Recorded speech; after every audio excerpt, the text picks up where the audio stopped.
Hi there. This week I'm going to share a few ideas of things to help with anxiety. Now, it can feel really powerless when anxiety takes over. It's almost like your brain and body have been hijacked, and there's little you can do to feel safe or in control, it seems like anyway. You all know the sensations of a heart racing. You notice your body temperature is increasing, your hands even shake, and one of the other ones is like your stomach churns. You notice your stomach sort of turning over. And sometimes your thoughts even start spiraling and they imagine the worst thing that could happen. And you feel really unequipped. Well, I've felt unequipped in the past. Anxiety just takes me over and I'm a blur. I don't know what to do. It feels like everything's going to fall apart. And the main thing is, you don't think that you can handle it, but you can. And there are techniques that you can use and start to try. And the more and more you use those techniques, the easier and easier it gets to be with the difficult situation of when you're experiencing a lot of anxiety. So what I'm going to do today is show you some simple techniques that will help you take the edge off the anxiety, and it'll put you in a different headspace so that hopefully your anxiety will be easier to deal with. And just to remind you that everything you've ever experienced in your life, every emotion, every feeling, it eventually passes away and something else comes in its place. It's the nature of our thinking to come and go. But during a mind storm of anxiety, it doesn't feel like the uncomfortable feeling is disappearing very quickly. It feels like a minute can feel like an hour with anxiety. It feels like it's really there, it's really strong. And so we're going to do some techniques so that you can practice these when you get your anxiety, and we'll see if they help. Now, I'm going to show you a few simple acronyms. Now, acronyms are short words with each letter representing a word. So Becca's going to put a slide up for us now. And these are some acronyms that you're all completely familiar with. BFF, best friend forever. DIY, do it yourself. Oh my God, OMG. FAQ, very frequently asked questions. They're all acronyms, and we use them all the time. And in CBT, a lot of people use acronyms because they help you to remember things. So when you're in the middle of an anxiety episode, it's dead useful just to remember a word instead of having to remember all the things you have to do. And when you think of the word, you'll know what each letter represents and what you have to do. So Becca, take that away now. What I suggest as well, I've made some little cards today, is that you make yourselves an anxiety first aid kit. And I've got a little example here of a mental health first aid kit card. And it's a really good idea if you want to make an anxiety first aid kit. And you can use it at first when you first start experiencing anxiety and you want to start tackling your anxiety. Make yourself a kit, carry it in your bag, take it wherever you go. Even if one of these, you can fold it up and you can keep it in your back pocket and you can just pull it out. You know, they're really, really useful, because the more that you start using some techniques and the more you use things like this, soon it becomes really natural to you, and then it becomes part of who you are, and then you don't need the kits. But it's a really good thing to do in the beginning. So the first acronym that we're going to look at today is STOP. And STOP, I'll just hold the STOP up for you. We'll put these up again, like Becca usually does, on the website, so that you can either download a copy or you can make one yourself. And STOP. Now, STOP is pausing for a moment. That's what they mean by stop. They literally mean stop. So stop and pause for a moment. T, take a breath, a slow, deep breath if you want to, or just breathe. Oh God, I'm panicking. I've got anxiety. Observe your thoughts and feelings. The O is for observe. So you know, oh, I'm feeling anxiety. I'm having anxious thinking. I can feel anxiety in my body. Okay, what do I do? The P is pull back. And this is where you put in some perspective.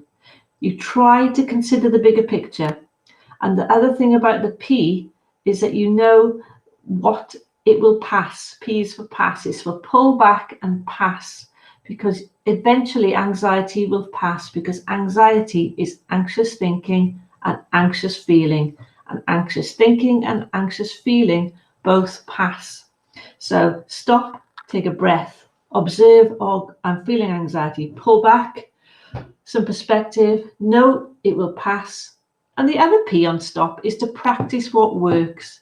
So keep doing this. Keep stopping, keep taking a breath, observing that you've got anxiety, and know it will pass. And if you keep using the stop technique, it'll really be helpful. The good thing about stop, you could have pause really, but the acronym doesn't really, I can't think of the words that go with pause, but stop is a bit easier. But it's just that whole thing of pausing, taking a minute, noticing what's happening. The more and more that you do that, the easier it gets. And the next one we'll look at is apple. Now, I think Becca has an image for apple that you can see, and I've also got little apple here to hold up for you, to show you. With apple, it's very similar to stop. So basically, you can choose whichever one works for you. If you like the stop, that's great. So the stop one is like this, stop with 2 P's, or apple. And apple, again, as with stop, it's getting you to pause and notice that something is going on, that you're feeling anxious. And the big thing again, the P in apple is pause. Don't react as you normally do. Just pause and breathe. Pull back. Tell yourself this is just anxiety or depression talking again. It's that thinking and feeling. Don't believe everything you think, and you know it will pass. The L in apple is for let go. Let go of the feeling. It will pass. You don't have to respond. Some people like to imagine that their thoughts or their anxious feelings are going to, like we talked about last time, they're like fish in a river, or they're like in a pipe stream. It's all going to move on through you. But while you're experiencing it, if you can just be aware that it's happening, these whole little acronyms are just to help you become more aware. And the E on the apple is to explore the present moment. So exploring what's around you to help you ground you and bring you right back to being here. Because the thing with anxiety is it causes like an adrenaline reaction. So your mind, it just goes off like fireworks. So that it's a really good idea to ground yourself if you can.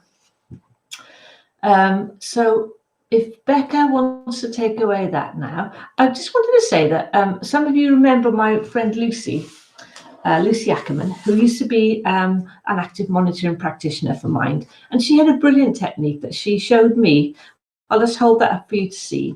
And Lucy's technique, which she used to use with people suffering with anxiety, was the 5-4-3-2-1 technique. So she used to encourage people, as soon as they noticed to feel that anxiety in themselves, she would ground them. That would be her approach. So 5 things you can see, 4 things you can hear, 3 things you can touch, 2 things you can smell, and 1 breath. If you can't remember all of those, a little card like this is really easy to make, and you can just put 1 word down as a trigger, like see, hear, touch, smell, breathe. You don't have to do 5, 4, 3, 2, 1 of each, but it's quite a helpful way of remembering. So if you think of the number, then it takes you through the process. So the 5-4-3-2-1 tech will really ground you back down while you wait for the anxiety to pass, and then you carry on. Because the whole thing with anxiety is almost like, you've heard the expression, feel the fear and do it anyway.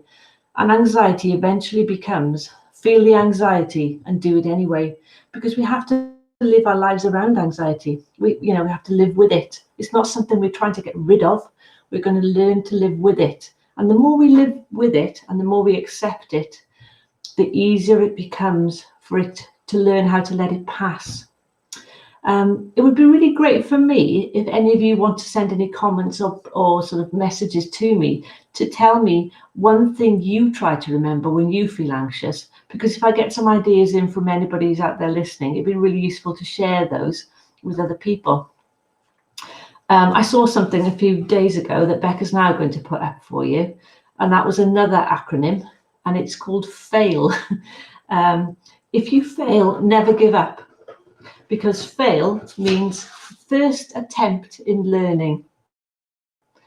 End is not the end. In fact, end means effort never dies. If you get no as an answer, remember no means next opportunity. So this was some guy on the internet, was from 2016. But fail is a good one because it's our first attempt at learning. So we can't fail. It's our first attempt. It'd be really useful if we try some of our techniques. I'll show them again. And what would be really good is if you, like I said with the first one, make yourselves a little mental health first aid kit or a little anxiety first aid kit, and then use either the Apple technique, the 5, 4, 3, 2, 1 technique, or the stop technique. Becca and I can put these up for you if you'd like to have copies of these, or to keep in your bag so that you can get them out, use them. They're there to be used. CBT is all about using techniques. Like I've said in the past, it's the Blue Peter therapy. Use things, make things, do what works, build a scrapbook, put stuff in, and really use everything you've got, everything you come across. So that's all from me this week. Keep calm and carry on, the old classic, another one. I use that one myself quite a lot. And I look forward to seeing you again next week, and we'll talk about a different topic. Thanks very much. Bye.